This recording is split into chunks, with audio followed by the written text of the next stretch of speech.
नमस्कार दोस्तों, मैं डॉक्टर मिकी सिन्हा फिर से एक बार आपके सामने। और आज जो मैं सब्जेक्ट लेने वाली हूँ वो है रिलेटेड टू सेक्सुअल एनर्जी या काम ऊर्जा और यौन ऊर्जा और भी कई नाम से इसे पुकारा जाता है। तो ये काम ऊर्जा क्या होता है? ये काम ऊर्जा कब वासना में बदल जाता है और ये इससे रिलेटेड जो प्रॉब्लम्स होते हैं उससे सॉर्ट आउट कैसे कर सकते हैं, और ये काम ऊर्जा को हम जो है आध्यात्मिक ऊर्जा में कैसे बदल सकते हैं, ये ऊर्जा से हम अपने आप अध्यात्म में कैसे इस्तेमाल कर सकते हैं, किस प्रकार से अपनी कुंडलिनी को जागृत कर सकते हैं, चक्राज को ओपन करने में इसकी मदद ले सकते हैं, है ना। तो ये बहुत ही बड़ा और लंबा विषय है और बहुत ही इम्पॉर्टेंट विषय है। तो पूरे ये वीडियो जो है पूरा सीक्वेंस वाइज होगा, क्योंकि इसको भी समझना बहुत ज़रूरी है। क्योंकि जब हम अध्यात्म की बात कर रहे हैं तो वहाँ पर काम वासना और काम ऊर्जा की भी बात होगी, सेक्स की भी बात होगी। उसको भी अच्छे से जब तक हम नहीं समझेंगे तो इस जर्नी में इनकम्प्लीट हम रह जाएंगे, है ना। इससे पहले मैंने सेपरेट सेक्सुअल एनर्जी पे बात की है, जो सवाल ही आया था उसका जवाब मैंने दिया। और अब मैं बात करूँगी कि डिटेलिंग में वो तो था कि कम होने पे क्या होता है और अधिकता होगी तो क्या होगा। तो इन दोनों बात को समझने से पहले काम ऊर्जा होता क्या है उसको समझें, है ना। क्योंकि बहुत सारी मिक्सिंग ख्याल इसके प्रति आता है, विचार इसके प्रति आता है। थोड़ा सा क्लियर हो जाए इसमें, फिर उस पर आगे इस विषय पर और आगे टुकड़ों में चर्चा किया जाएगा। सबसे पहले काम ऊर्जा क्या होता है? जैसे नाम से ही एनर्जी, है ना, अर्थात जिसकी बात हम कर रहे हैं वो एक ऊर्जा है, यह एक शक्ति है। गेटिंग? शक्ति है। इतना तो समझ में आया। काम ऊर्जा यानी काम शक्ति यानी पावर। इतना समझ में आया कि ये हमारा पावर है। अब इस पावर का इस्तेमाल होता कैसे है? तो सांसारिक भाव में प्रकृति के नियम के अनुसार जो है इस काम ऊर्जा का इस्तेमाल जो है, इस काम ऊर्जा से हम जो है अपने वीर्यकण किसे बोलते हैं, जो हमारा जो अंडकोश में अंडा होता है उसे जो है जब हम गर्भ में स्थापित करते हैं जिस कण को, उसे कहते हैं वीर्यकण, जिससे लाइफ क्रिएट होता है उसको बोलते हैं वीर्यकण। वीर्यकण काम ऊर्जा नहीं है। काम ऊर्जा एक फोर्स है, एक पावर है, जिसकी मदद से वो वीर्यकण जो है वो निकलता है और निकल करके क्या होता है, गर्भ में स्थापित होता है। अब देखिए मेरे दोस्तों, वीर्यकण तो जा करके स्थापित होता है और कभी कभी हम इसका मिसयूज करते हैं तो वीर्यकण भी हम इस्तेमाल नहीं करते।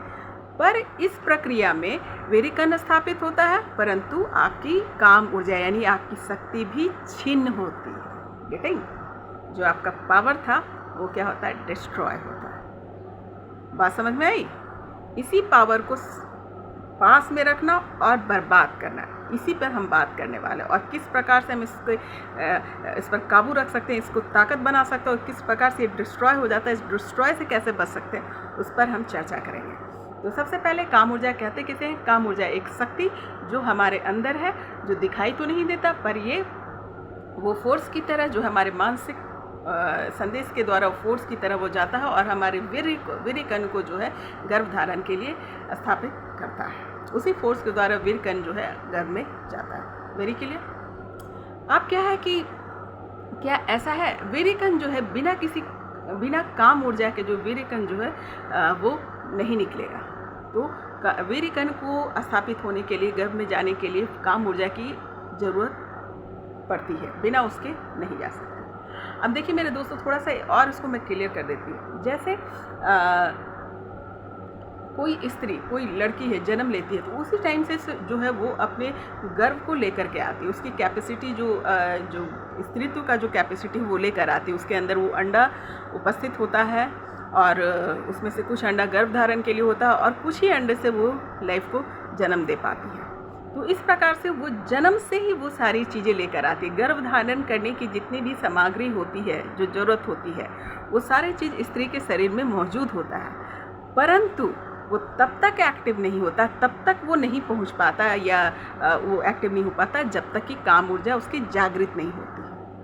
अब किसी भी लड़की की जो स्त्री है, स्त्री शरीर जिसने धारण किया है, उसकी काम ऊर्जा तभी वो जागृत होती है जब उसका मानसिक डेवलप हो जाता है, यानी मानसिक तौर पे वो डेवलप हो जाती है। ठीक है? तो मानसिक तौर पे 13-14 साल में उसके डेवलपमेंट हो जाते हैं। उसके बाद उसका दिमाग जो है वो उसे बताता है, उस ऊर्जा का ज्ञान देता है ना। तब उस ऊर्जा को वो महसूस कर पाती है और महसूस करने के बाद, उस ऊर्जा को फील करने के बाद ही वो जो है वो उस भाव को, उस गर्भधारण को या उसकी यौन जो पार्ट है, जो भाग है, उसको वो समझ पाती है। उसमें सेंसेशन जो कहते हैं, वो जो फील होता है अकॉर्डिंग टू फॉर सेक्स या फॉर काम ऊर्जा, उसी समय आती है, जबकि सारी चीज़ें सामग्री पहले ही से मौजूद होता है। पर एक्टिव तब होता है जब उसकी मानसिक तौर पे वो स्ट्रांग हो जाती है, मतलब उसको झेलने के लिए तैयार हो जाती है। कहने का अर्थ क्या कि एक बच्चा काम ऊर्जा को उस तरीके से नहीं झेल सकता, तभी ना नहीं होता है। अगर मान लो जन्म लेते ही काम ऊर्जा जो है उसको झेलने की मतलब कहने का मतलब वो इतनी शक्तिशाली, ये ऊर्जा इतना महत्वपूर्ण है, इतना पावरफुल है कि उसके लिए एक तरीके का आपको शारीरिक बनावट आपका हो जाना चाहिए, आपके मानसिक तौर पे आप मजबूत हो जाने चाहिए, तभी वो अच्छे से काम करेगा या एक्टिव होता है। उसके लिए एक विशेष समय का होना बहुत ज़रूरी होता है। अब मेरे दोस्तों, अब देखिए होता क्या है कि ये काम ऊर्जा जो है स्टार्ट तो हो जाता है, एक्टिव हो जाता है, और ये कभी नहीं ख़त्म होता। कमाल की बात है कि काम ऊर्जा जो है कभी भी समाप्त नहीं होता। अगर 14 साल में आप एक्टिव हो रहे हैं तो 90 साल के आप हैं तो भी आपकी काम ऊर्जा वहीं मौजूद होती है। क्या ख़त्म होता है? शारीरिक क्षमता, है ना। काम ऊर्जा की जो प्रोसेस है, उसको जो होल्ड करना है या उसको कहाँ ले जाना है, कैसे उसका इस्तेमाल करना, उसके लिए आपको शारीरिक ताकत, आपकी क्षमता चाहिए होती है, वो कमज़ोर पड़ने लगता है। इसलिए काम शक्ति आपकी वहाँ पर कम लगने लगती है। पर काम ऊर्जा कभी नहीं ख़त्म होता, हमेशा वहाँ पर संचित रहता है, आपके अंदर संचित होता है। और क्या, वीर्य भी खत्म हो जाता है। वीर्य कण भी एक समय आने के बाद जो है उसकी शक्ति खत्म हो जाती है, वो समाप्त हो जाता है। स्त्रियों में 40-45 साल में वो उसकी समाप्त हो जाती है, पर काम ऊर्जा नहीं समाप्त होती, मतलब काम की इच्छा जो कहते हैं वो नहीं समाप्त होती। और यही कारण है कि वीर्य कण नहीं होने के बावजूद भी लोग सेक्स करते हैं या फिर उसके तरफ उनका झुकाव होता है। और कहा भी जाता है, इसी प्रकार की बहुत सारी दवाइयों का लोग इस्तेमाल करके अपनी शारीरिक क्षमता को बढ़ाते हैं और उस काम ऊर्जा का इस्तेमाल वो यौन क्रिया में करते हैं। भले ही उसका इस्तेमाल वो बायोलॉजिकल नहीं कर रहे हैं, लेकिन साइकोलॉजिकल उसका इस्तेमाल करते हैं, एंड फिजिकल ऑल्सो। तो ये होता है काम ऊर्जा, है ना।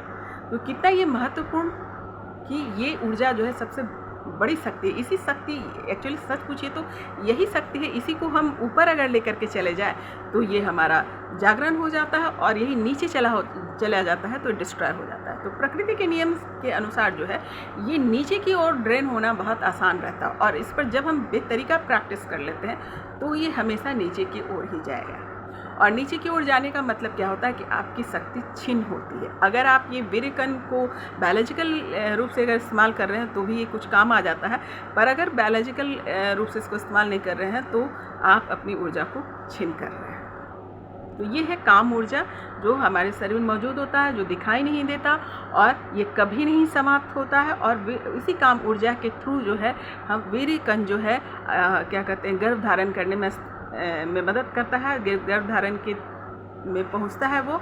और हर एक स्त्री के अंदर जो है माँ बनने की क्षमता या गर्भ धारण करने की क्षमता जो है पहले से ही होती है, परंतु जब तक ही उसका मानसिक व्यवस्था प्रॉपर नहीं होता है, वो मानसिक रूप से विकसित नहीं होती है, शारीरिक रूप से विकसित नहीं होती है, तब तक वो ऊर्जा जो है वो एक्टिव नहीं होता। और जब ये एक्टिव हो जाता है तो फॉर एवर के लिए होता है। शरीर कमज़ोर पड़ता है पर काम ऊर्जा कभी कमज़ोर नहीं होता। वीर्य कण भी समाप्त हो जाते हैं पर काम ऊर्जा समाप्त नहीं होता। तो आज के लिए इतना ही। नेक्स्ट वीडियो में मैं बात करूं कि इससे रिलेटेड जो काम ऊर्जा से रिलेटेड जो प्रॉब्लम्स क्रिएट हो रहे हैं, उससे रिलेटेड जो सॉल्यूशंस क्या है उसके बारे में बात करूंगी। काम ऊर्जा को जो है वासना से आप इसको अध्यात्म कैसे बदल सकते हैं, इस शक्ति से जो है आप जागृत कैसे हो सकते हैं, उन सब चीज़ों पर बात करूंगी। तो अभी के लिए इतना ही, फिर मिलती हूँ नए सवाल, नए जवाब, नए विषय के साथ। नमस्कार।